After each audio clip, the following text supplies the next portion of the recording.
ದೇಶದ ಅಭಿವೃದ್ಧಿ ಇವತ್ತು ಆಗ್ತಕ್ಕಂಥದ್ದು ಭಾರತೀಯ ಜನತಾ ಪಾರ್ಟಿ ಎನ್ಡಿಎ ಕೂಟದಿಂದ ಬಿಜೆಪಿ ಜೆಡಿಎಸ್ ಪಕ್ಷದಿಂದ ದೇಶದ ಸರ್ವಾಂಗೀಣ ಅಭಿವೃದ್ಧಿ ಆಗ್ತಕ್ಕಂಥದ್ದು ಭಾರತೀಯ ಜನತಾ ಪಾರ್ಟಿ ನರೇಂದ್ರ ಮೋದಿಜಿ ಅವರಿಂದ. ಇಂಥ ಬರಗಾಲದಲ್ಲೂ ಕೂಡ ಏನು ಕಾಂಗ್ರೆಸ್ ಪಕ್ಷ ಸಿದ್ದರಾಮಯ್ಯ ಹೇಳಿದ್ರು 10 ಕೆಜಿ ಅಕ್ಕಿ ಕೊಡ್ತಾ ಇರೋ ಸರ್ಕಾರ ಬಂದ್ರೆ ಅಂತ ಹೇಳಿ ಅಕ್ಕಿ ಕೊಡ್ತಾ ಇದ್ದಾರೆ ಇವತ್ತು.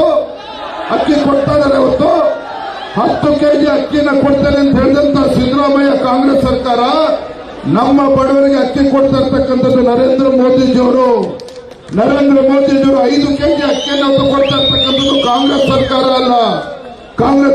ಅಲ್ಲ. ಕೊನೆಯದೊಂದು ಮಾತನ್ನು ಹೇಳ್ತಾನೆ, ಗ್ಯಾರಂಟಿ ಬಗ್ಗೆ ಮಾತನಾಡ್ತಾರೆ. ನಿನ್ನೆ ನಾನು ಕೂಡ ಹಾಸನ ಜಿಲ್ಲೆ ಪ್ರವಾಸಕ್ಕೆ ಹೋಗಿದ್ದೆ. ಹಾಸನ ಜಿಲ್ಲೆಗೆ ಪ್ರವಾಸಕ್ಕೆ ಹೋದಾಗ ಅಲ್ಲೇ ಟೀ ಕುಡಿಬೇಕಾದ್ರೆ ಅಲ್ಲೇ ಕ್ಯಾಂಟೀನ್ ಹತ್ರ ಇಬ್ರು ರೈತರು ಮಾತನಾಡ್ತಾ ಇದ್ರು. ಒಬ್ಬ ರೈತ ಹೇಳ್ದ, ಏನಪ್ಪ ನನ್ನ ಹೆಂಡತಿ ಬಹಳ ಖುಷಿ ಆಗ್ಬಿಟ್ಟಿದ್ದಾಳೆ, ಕಾಂಗ್ರೆಸ್ನವರು ಸಿದ್ದರಾಮಯ್ಯ ಸರ್ಕಾರ ಬಂದ್ಮೇಲೆ 2,000 ರೂಪಾಯಿ ನನ್ನ ಹೆಂಡತಿ ಕೊಡ್ತಾ ಇದ್ದಾರೆ, 2,000 ರೂಪಾಯಿ ನೇರವಾಗಿ ಅವ್ರ ಅಕೌಂಟಿಗೆ ಹಾಕ್ತಾ ಇದ್ದಾರೆ, ನನ್ನ ಹೆಂಡತಿ ಬಹಳ ಖುಷಿ ಆಗ್ಬಿಟ್ಟಿದ್ದಾಳೆ ಅಂತ ಹೇಳಿ ಆ ರೈತ ಮಾತನಾಡ್ತಾ ಇದ್ದ.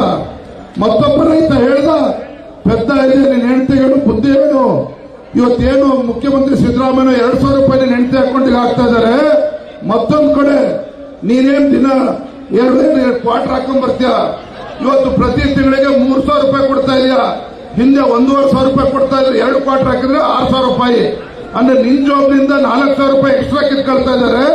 ವಾಪಸ್ 4,000 ರೂಪಾಯಿ ಕಿತ್ಕೊಂಡು ಅದ್ರಲ್ಲಿ 2,000 ರೂಪಾಯಿ ನಿನ್ನ ಹೆಂಡತಿ ಅಕೌಂಟಿಗೆ ಹಾಕ್ತಾ ಇದ್ದಾರೆ. ನಿನ್ ಜಾಬ್ಗೆ ಇವತ್ತು ನಿನಗೆ ನಷ್ಟ ಆಗ್ತಾ ಇರ್ತಕ್ಕಂಥದ್ದು.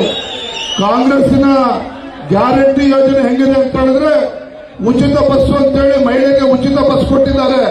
ಮತ್ತೊಂದ್ ಕಡೆ ನಮ್ಮ ಮನೇಲಿರ್ತಕ್ಕಂಥ ಗಂಡು ಮಕ್ಕಳು ಯಜಮಾನಗಳು ಬಸ್ ಹತ್ಬೇಕು ಅಂತ ಹೇಳಿದ್ರೆ 30% 40% ಟಿಕೆಟ್ ಬಸ್ಸಿನ ದರ ಜಾಸ್ತಿ ಆಗಿರ್ತಕ್ಕಂಥದ್ದು.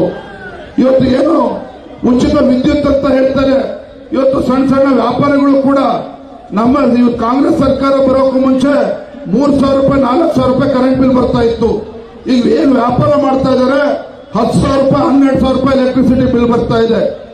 ಇವತ್ತು ಕರೆಂಟ್ ಬಿಲ್ ಸಿದ್ದರಾಮಯ್ಯ ಬರ್ತಿದ್ದಂಗೆ 4 ರೂಪಾಯಿ 20 ಪೈಸೆ ಇದ್ದಂತ ಪರ್ ಯೂನಿಟ್ ಇವತ್ತು 8 ರೂಪಾಯಿ 20 ಪೈಸೆ ಮಾಡಿದ್ದಾರೆ.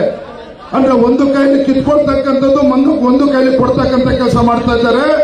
ಒಟ್ಟಾರೆಯಾಗಿ ರಾಜ್ಯದ ಮುಕ್ತ ಜನರಿಗೆ ಅವರ ಕಣ್ಣಿಗೆ ಮಣ್ಣಿರ್ತಕ್ಕಂಥ ಕೆಲಸ ಮಾಡ್ತಾ ಇದ್ದಾರೆ ಕಾಂಗ್ರೆಸ್ ಸರ್ಕಾರ, ಸಿದ್ದರಾಮಯ್ಯ ಸರ್ಕಾರ, ಡಿ.ಕೆ. ಶಿವಕುಮಾರ್ ಸರ್ಕಾರ ಬಿಟ್ರೆ ಇವ್ರಿಗೆ ಯಾವುದೇ ರೀತಿ ಬಡವರ ಪರವಾಗಿ ಕಾಳಜಿ ಇಲ್ಲ, ರೈತರ ಪರವಾಗಿ ಕಾಳಜಿ ಇಲ್ಲ.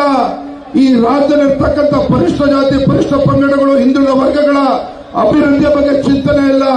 ಕೇವಲ ಗ್ಯಾರಂಟಿ ಅಂತ ಹೇಳಿ ರಾಜ್ಯದ ಜನರಿಗೆ ಮಕ್ಕಳ ಟೋಪಿ ಹಾಕಿ ಮತ್ತೆ ಲೋಕಸಭಾ ಚುನಾವಣೆ ಗೆಲ್ಲಬೇಕು ಅನ್ನೋ ಭ್ರಮೆಯಲ್ಲಿದ್ದಾರೆ. ಇಂಥ ದುಷ್ಟ ಕಾಂಗ್ರೆಸ್ ಸರ್ಕಾರಕ್ಕೆ ಈ ಲೋಕಸಭಾ ಚುನಾವಣೆಯಲ್ಲಿ ತಕ್ಕ ಪಾಠವನ್ನು ನಾವು ಕಲಿಸಬೇಕಾಗಿದೆ.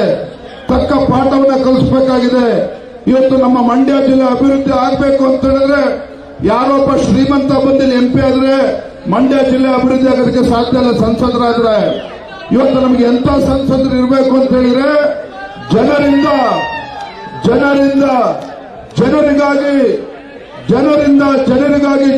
ಜನರಿಗೋಸ್ಕರ ಪ್ರಾಣ ಕೊಡ್ತಕ್ಕಂಥ ಸಂಸದ ನಮ್ಮ ಮಂಡ್ಯ ಜಿಲ್ಲೆಯಲ್ಲಿ ಗೆದ್ದು ಬರಬೇಕು. ಕುಮಾರಸ್ವಾಮಿ ಅವರು ಮಾತ್ರ ಇವತ್ತು ಮಂಡ್ಯ ಜಿಲ್ಲೆಗೆ ನ್ಯಾಯ ಕೊಡ್ತಕ್ಕಂಥ ಕೆಲಸವನ್ನು ಮಾಡ್ತಾರೆ.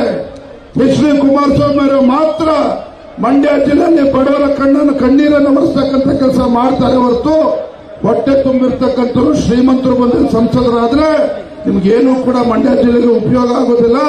ಹಾಗಾಗಿ ಜನನಾಯಕರಾಗಿರ್ತಕ್ಕಂಥ H.D. ಕುಮಾರಸ್ವಾಮಿ ಅವರು ಇವತ್ತು 3 ಲಕ್ಷಕ್ಕೂ ಹೆಚ್ಚು ಅಂತರದಿಂದ ಗೆಲ್ಲಿಸಿ ಕೇಂದ್ರದ ಸಚಿವರಾಗಿ ನಮ್ಮ ರಾಜ್ಯ ಮತ್ತು ಮಂಡ್ಯ ಜಿಲ್ಲೆ ಒಂದು ಸರ್ವಾಂಗೀಣ ಅಭಿವೃದ್ಧಿ ಆಗೋದಕ್ಕೆ ತಾವೆಲ್ಲರೂ ಕೂಡ ಆಶೀರ್ವಾದ ಮಾಡಬೇಕು ಅಂತ ಹೇಳಿ